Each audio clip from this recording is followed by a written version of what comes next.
When a quiet hotel cleaner unexpectedly speaks perfect Chinese right in front of a powerful CEO, her hidden talent doesn't go unnoticed. What happens the next day turns her entire life upside down. Alina Morris, 28, had become a ghost in her own workplace. The Easton Grand Hotel soared into the skyline like a monument to success, but for its quietest employee it was a maze of routines and muted greetings. With coffee-stained uniforms and scrubbed-clean hallways, Alina cleaned the corners no one else saw. Her skin was the color of warm caramel, her dark curls always pinned under her cap, and her posture reserved, as if the world had asked her to shrink. For nearly 5 years, Alina moved through the opulent suites and crystal hallways unnoticed. Staff rarely asked her name, guests never looked up, but there was a rhythm to it, a safety in anonymity. She didn't crave attention until she did. Alina lived with a silence larger than the hotel itself, but in her earbuds as she pushed her cart down polished marble floors, played audio lessons in Mandarin Chinese.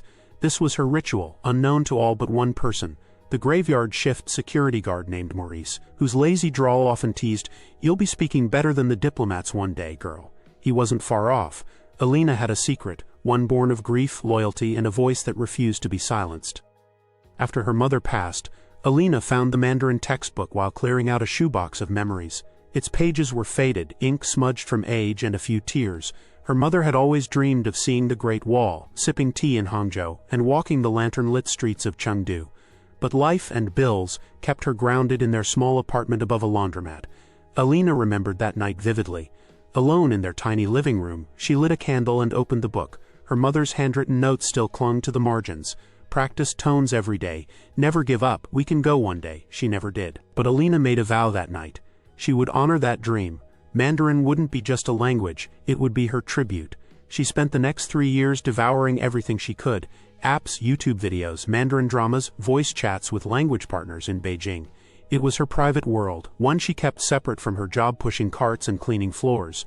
Yet in that quiet, unseen devotion, a spark was lit, one that would later burn too brightly to hide. Maurice was the only person who noticed. 62, limping from an old knee injury, he manned the night desk with little care for formality, but he had an eye for people others dismissed. He'd often catch Alina whispering Mandarin to herself between floors and joke, "You trying to confuse the ghosts?" But on one chilly February evening he got serious. "You're gifted, Alina. You hide too much of yourself," Maurice said, sipping cheap gas station coffee. "I've watched you practice harder than CEOs study for meetings. When are you going to let the world see who you really are?" His words lodged deep in her chest. Alina had always feared being seen. Visibility came with expectations, risk, vulnerability, but Maurice made her think, what if being invisible was the real danger? On a rainy Thursday morning, tension crackled in the Easton Grand's private conference level. A high-profile merger between Foresight Dynamics, an American tech giant, and Yuntech, a Chinese investment firm, was unraveling before it began. Anders Blaine, the icy and impatient CEO of Foresight, was red-faced and flustered. "We need someone to explain the nuance of this agreement. Their translator isn't translating intentions, just words." The Yuntech delegation, stoic, polite, unreadable, responded in calm Mandarin, which no one at Foresight fully grasped. Miscommunication bred resentment. The entire deal was seconds from collapse. In the hallway, clutching a vacuum and standing just outside the glass doors, Alina watched. Alina's heart pounded. She could hear every word through the conference door because she understood it. The delegation wasn't being difficult. They were asking for face, for recognition, for proper cultural honor. Foresight's team had no clue they were causing offense. She took a step forward, then another. What was she doing? Hands shaking, Alina pushed the door open slightly. "Excuse me," she said.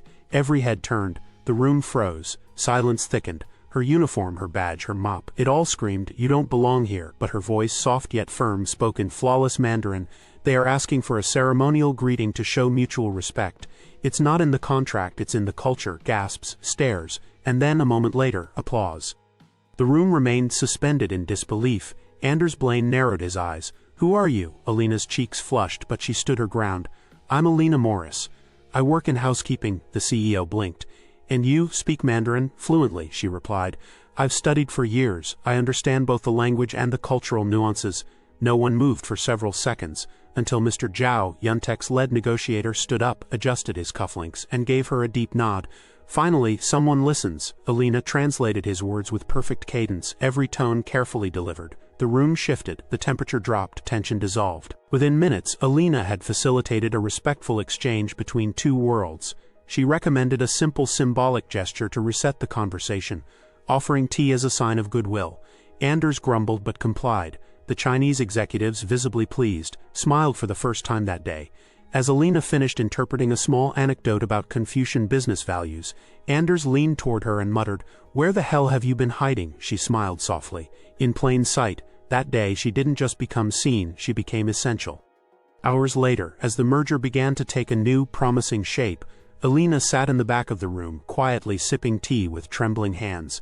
Anders approached, still looking both curious and annoyed that he had to rely on someone he'd never noticed before. "Can I talk to you?" he asked. They stepped into the hallway. His expression shifted from corporate mask to something closer to admiration. "I've worked in this tower for a decade. I've never seen someone flip a deal like that." Alina nodded politely, unsure of what to say. "I want you on my team," Anders continued.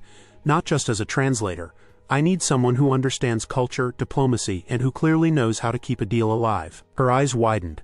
"Me, you've already done more than our consultants." The weight of the offer landed heavily on her shoulders. This meant leaving behind her quiet life, the comfort of the background, and embracing a future that terrified her. But it also meant honoring her mother's dream, and stepping into her own light. Alina whispered, "I'll need time to think." "Take it, but not too long," he said. "Talent like yours doesn't belong in shadows." Later that night, Alina found Maurice at the security station, half dozing through his third crossword puzzle. "Well, if it isn't Miss International," he said with a wink. Alina laughed, sitting beside him. She told him everything, the offer, the panic, the thrill. Maurice leaned back in his chair, letting her finish. Then he said something she'd never forget. "You were never invisible, Alina. The world just didn't know how to see you yet. But you always had the power to show them." She looked at him, tears misting her eyes. "I'm scared, Maurice. I don't want to fail," he chuckled. "You've already won, not because some rich guy offered you a job, but because you finally used your voice."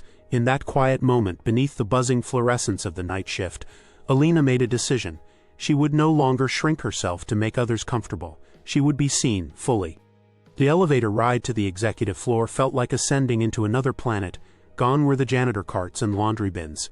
Here, glass doors opened silently. Suits glided by with lattes in hand.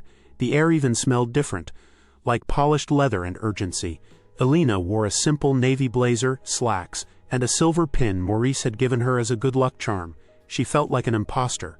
But when Anders introduced her as the new cultural liaison, her nerves faded just slightly. Her first assignment was preparing a report on East Asian protocol for upcoming partnerships. She was given access to resources, team meetings, and a desk with her name on it. But not everyone was thrilled. One manager sneered. "She was cleaning rooms last week, now she's telling us how to negotiate?" Whispers followed her like shadows. Still, Alina focused. She took notes. She asked smart questions. When a miscommunication arose over a shipment of tech parts for Yuntech, she calmly stepped in and solved it with a single phone call, in Mandarin. Doubt began to erode. Slowly the whispers stopped. Slowly they started to see what Maurice had always known. Despite the initial breakthrough, Alina quickly learned that proving herself once wasn't enough.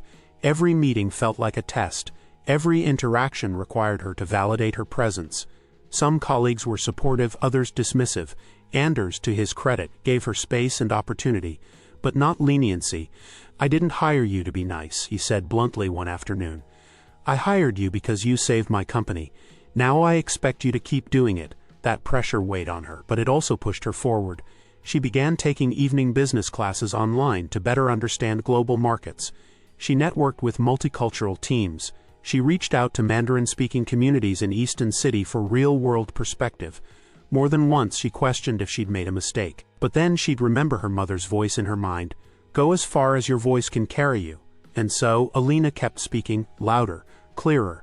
In 1 month she facilitated a new strategic alliance. In 2, she was asked to speak on behalf of the company at a regional summit. By the 3rd, the same managers who doubted her were asking for her advice. And finally, Alina realized she no longer needed to be seen, she was.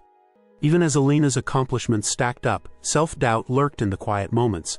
Late at night, when the city lights twinkled through her apartment windows, she would wonder, what if they're right? What if I'm just lucky? Imposter syndrome didn't vanish with recognition. If anything, it deepened. After one particularly difficult board meeting where her interpretation was challenged by a consulting firm, Alina returned home and sat on her couch, staring at the Mandarin textbook that had started it all. She flipped to the last page where her mother had written, "You belong anywhere your voice is heard." Tears welled in her eyes. Those words grounded her. The next morning, she walked into the office differently, head higher, shoulders squared. She'd spent 3 years preparing for this. Even if no one else had seen it until now, Alina began trusting that her voice wasn't accidental, it was earned. She also began mentoring one of the junior interns, a soft-spoken girl named Nina, reminding herself that leadership wasn't about status, it was about helping others find their voices too. 2 months into her new role, Anders called her into his office. He stood by the window, looking out at the city skyline. "We've been invited to represent Foresight at the Pacific Trade Forum in Singapore. I want you there." Alina blinked. "Me? I've never traveled internationally." "All the more reason. You're our cultural translator. And the clients from Chengdu specifically requested that you be present. They trust you." It was surreal. She remembered how her mother would stare at travel posters, circling destinations in magazines she couldn't afford. Now Alina had a passport application sitting on her desk and an itinerary to Asia.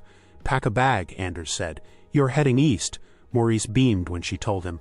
"Girl," he grinned, "you better send me a postcard from that Great Wall." It wasn't just a business trip, it was her mother's dream fulfilled through her daughter's courage. Singapore was alive with color and sound. Red lanterns swaying, incense drifting from temples, and endless voices swirling through the marketplace in dozens of dialects. Alina soaked in every detail. She walked the Marina Bay promenade in quiet awe. When they visited a cultural center, she paused at a Chinese calligraphy wall and ran her fingers along the ancient characters.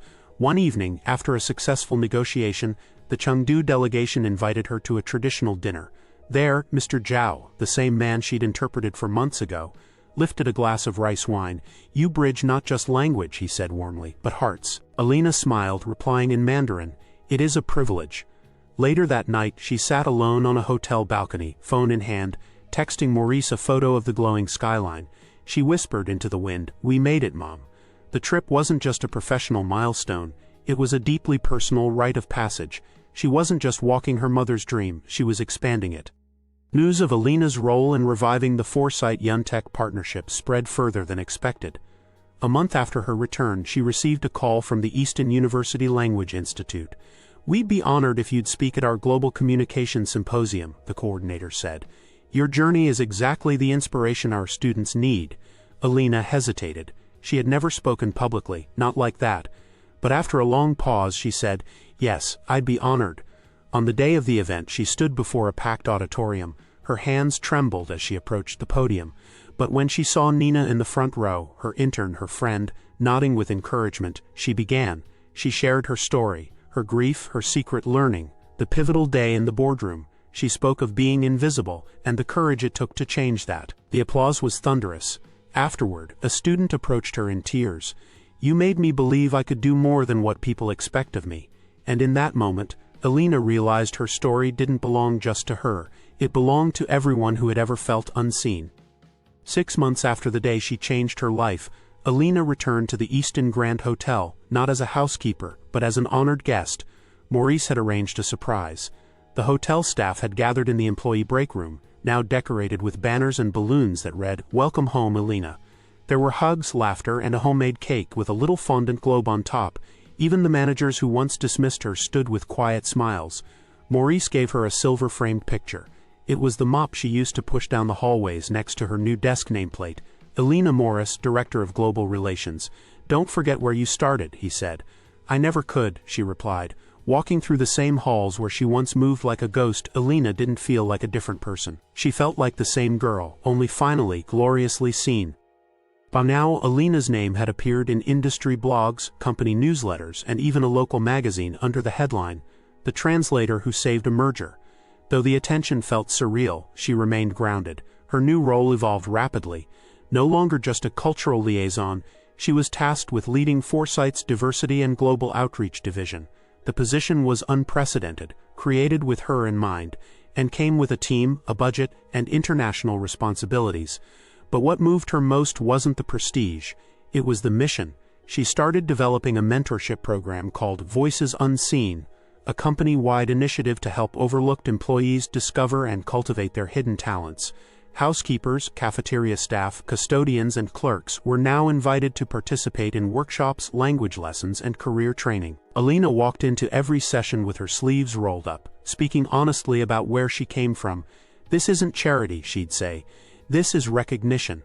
We're done pretending brilliance only wears a suit." She saw herself in every hesitant voice, and every time one of them dared to speak a little louder, a little clearer, she smiled. The future was changing, and she was helping write it. One morning, Alina found a pale yellow envelope tucked among company memos.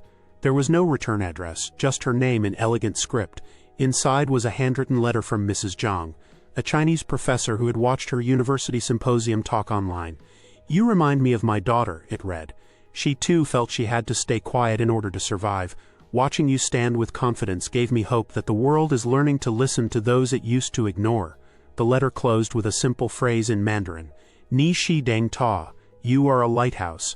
Alina clutched the letter to her chest. For years she had only hoped to be useful, maybe helpful.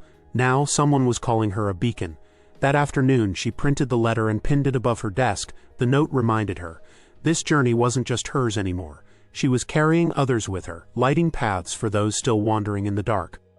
One evening, Alina stood before her bathroom mirror, one she'd passed by thousands of times without truly looking. Now she looked deeply. The woman staring back wore a sleek blazer, soft gold earrings, and confidence-like perfume. But beneath that was still the girl who used to whisper Mandarin while scrubbing tiles. Alina didn't want to forget her. She took out the old Mandarin textbook from her closet, the same one her mother had scribbled in.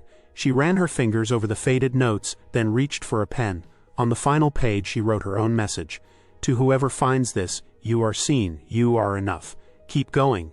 Then she carefully wrapped the book and donated it to the Easton City Library, sliding in a letter for the next dreamer. Maybe someone would find it the way she had. Maybe it would change their life too. Nearly a year to the day after her first big moment at Foresight, Alina was invited to Chengdu by Yuntech executives.